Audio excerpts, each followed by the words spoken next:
whose decision is this to do the Rose Quarter project?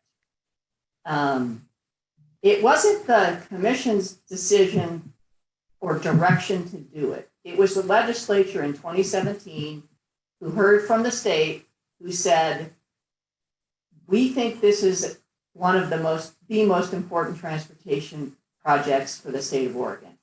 And the legislature said, yes, we agree, and we're going to give a certain amount of money and ask the OTC and ODOT to build it, design it and build it. And so that process went along.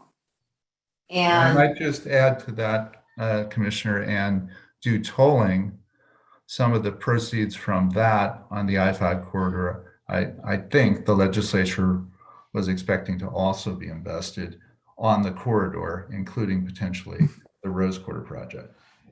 So at the time, I don't know if there was a budget estimate that the legislature was working from. And if so, it was probably in the $500 million range. 450 to 500 million was the original estimate. I think it was done rather quickly at the legislature. And it, for example, failed to include inflation, which is something you would normally include. Well, so, and certainly the highway covers was not part of the discussion either. And, you know, not that I'm aware of. Right. Since 2017, a lot of things have changed in our country, in our state, in our communities. You know, we have climate change impacts increasing. We have highway safety getting worse. We have, you know, the need for resiliency in our system. We have racial equity concerns and more emphasis and understanding on restorative justice.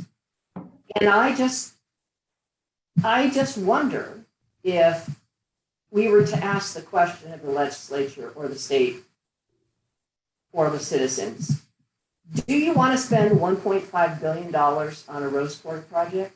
Is that the best use of our public funds right now? And I don't know if the answer would be yes. And so I just say this because we have had so much change that I think it's important to just question the viability of the project.